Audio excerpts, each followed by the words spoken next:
Thank you, Timon. Good morning, everyone. Good afternoon or good evening, depends where you are. Great to be here with you today. For the last 5-6 years, we all got together around this time of the year for the great ONF conferences, but for obvious reason, we couldn't do this year. But I'm happy that Guru and Timon insisted on having this at least virtually. I'm also very happy to see that the key topic in an ONF conference is now openness in wireless. I'd like to discuss today with you two main topics. One is AT&T journey with 5G. 5G is here. It's not a promise any longer, and you will see.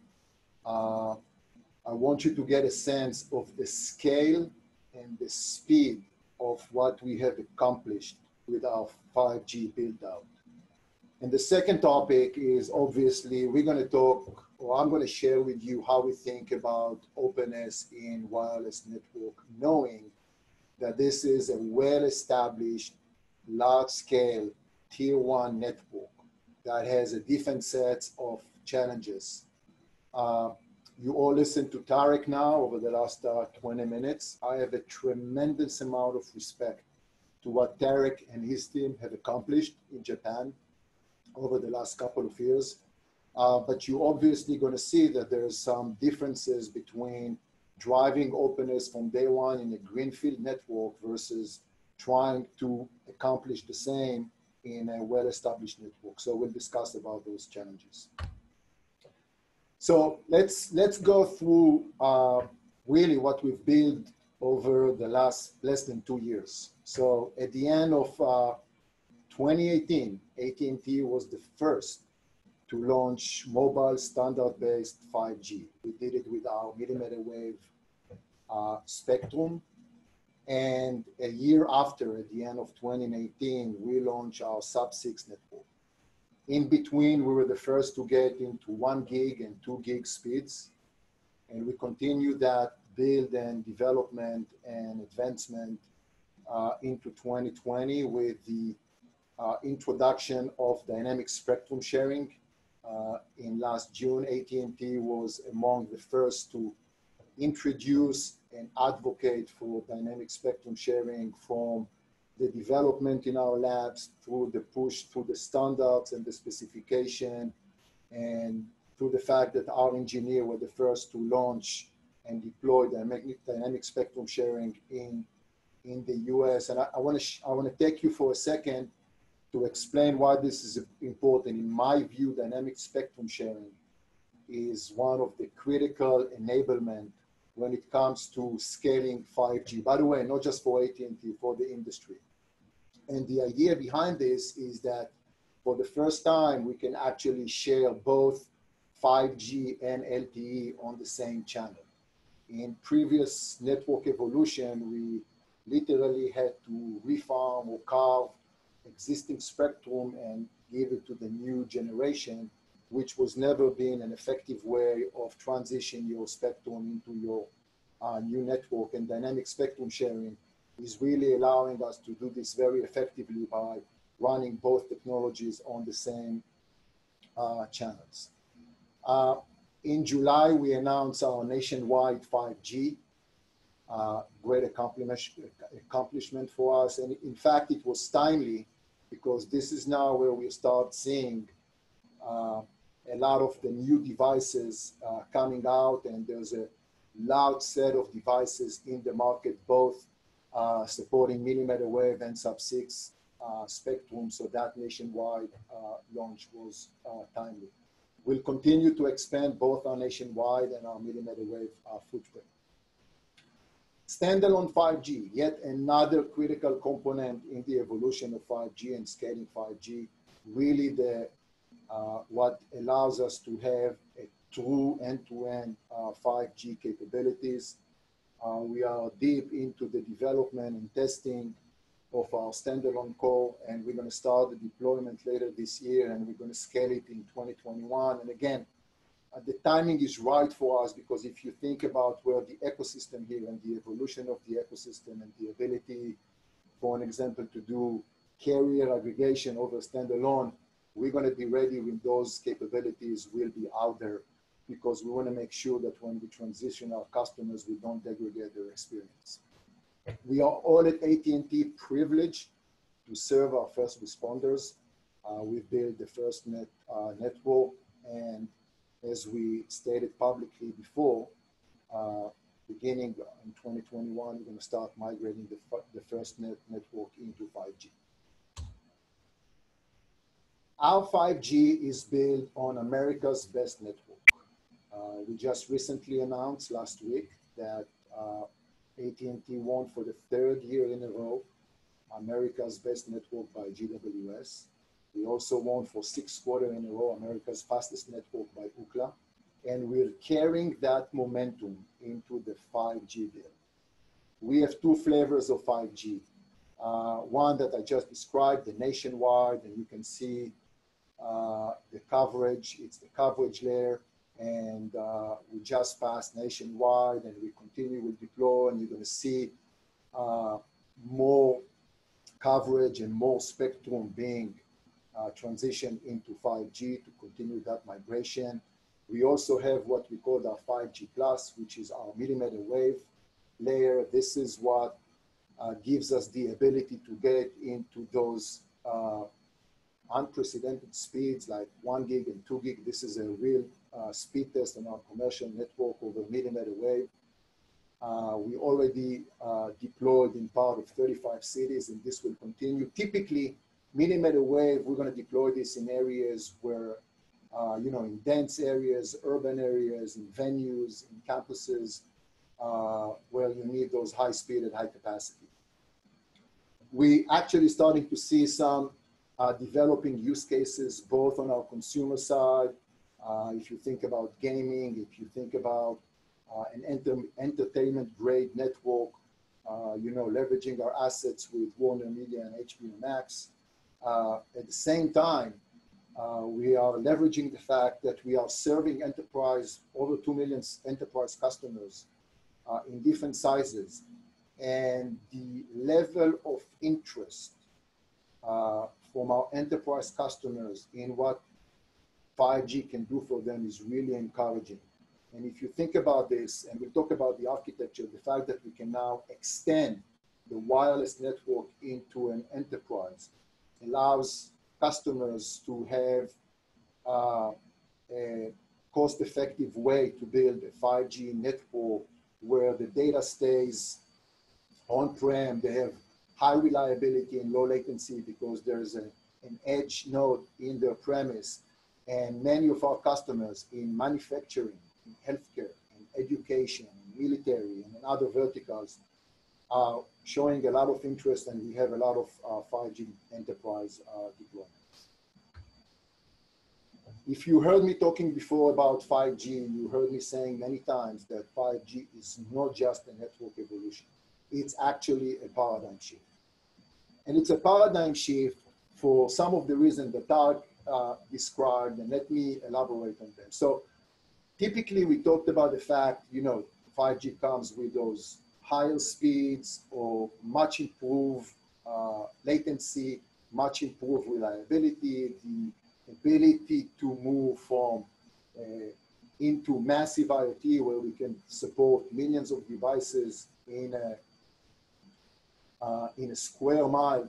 But this is not what makes it a paradigm shift. What makes it a paradigm shift is the fact that for the first time, we have a wireless network architecture that is cloud native all the way from the mobility core and now extended into the RAN. It's cloud native, it's software based, and it's open.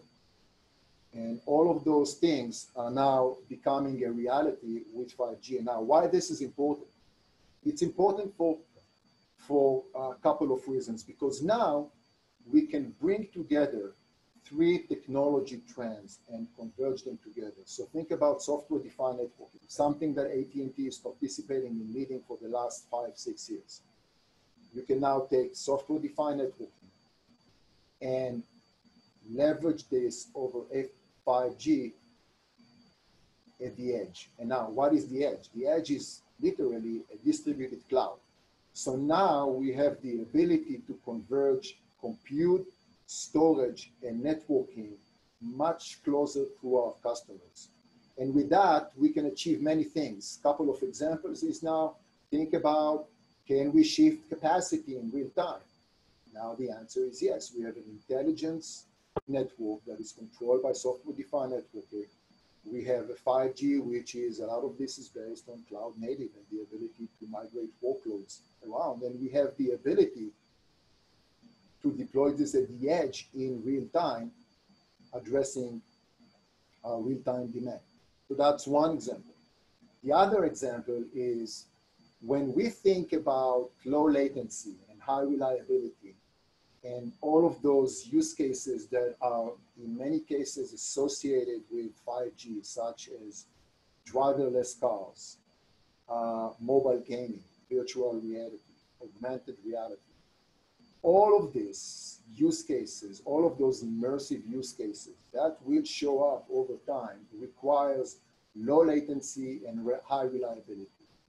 And that is supported not just by the radio link. It is not enough. What really needs to be offloaded from those devices is the computation. And in order for us to really being able to develop a sub 20 millisecond low latency that can now start to unleash some of those use cases that I just mentioned, you really need the ability to bring SDN 5G workloads and put it closer to the customer. And at the same time, being able to partner with cloud providers to bring the application closer to the network. And we've made some announcement with Microsoft Azure and Google Cloud about having their cloud getting deployed closer to our edge. And with that, making the application much closer to our customers, supporting those immersive use cases. Now let's talk a little bit about openness. So for the last 5 years, AT&T executive came every year and stood in front of you and shared with you our road into openness. We talked about our software-defined network. We talked about our journey to 75%.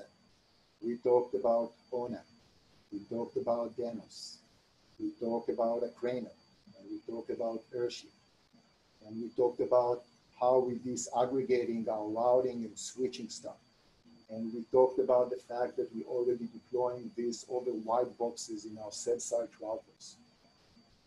So we've done all of this in the past, and we have all of the intention to continue that same road and momentum with the openness into the wireless network, which always was the last to get to because it is the most complex area for openness.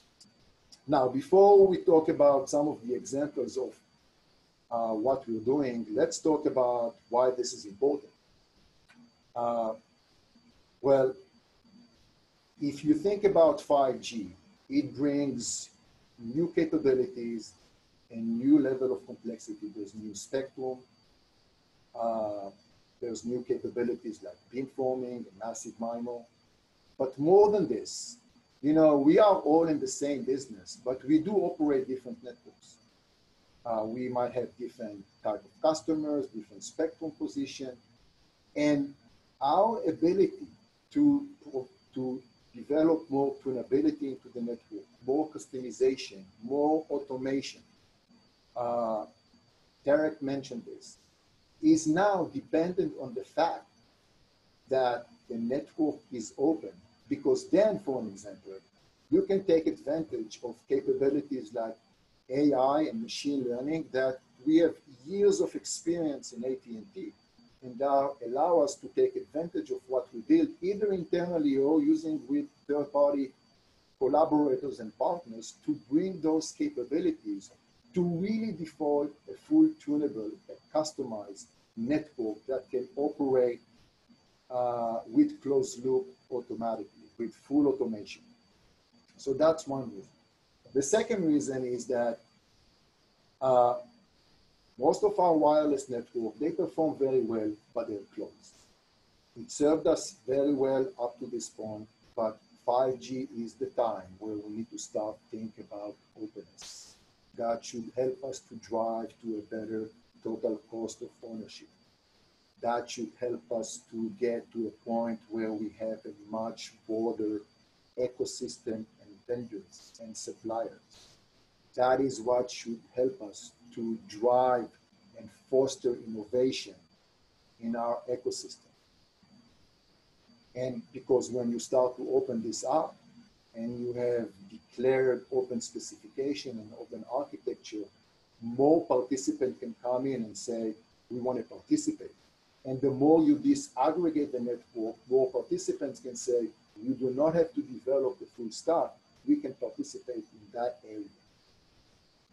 Now, this is a great promise, and we are fostering this. At the same time, it represents some challenges. And the level of disaggregation and the level of sub-common components you want to disaggregate your network to depends on your level of confidence that you can integrate and bring this all together into a working system.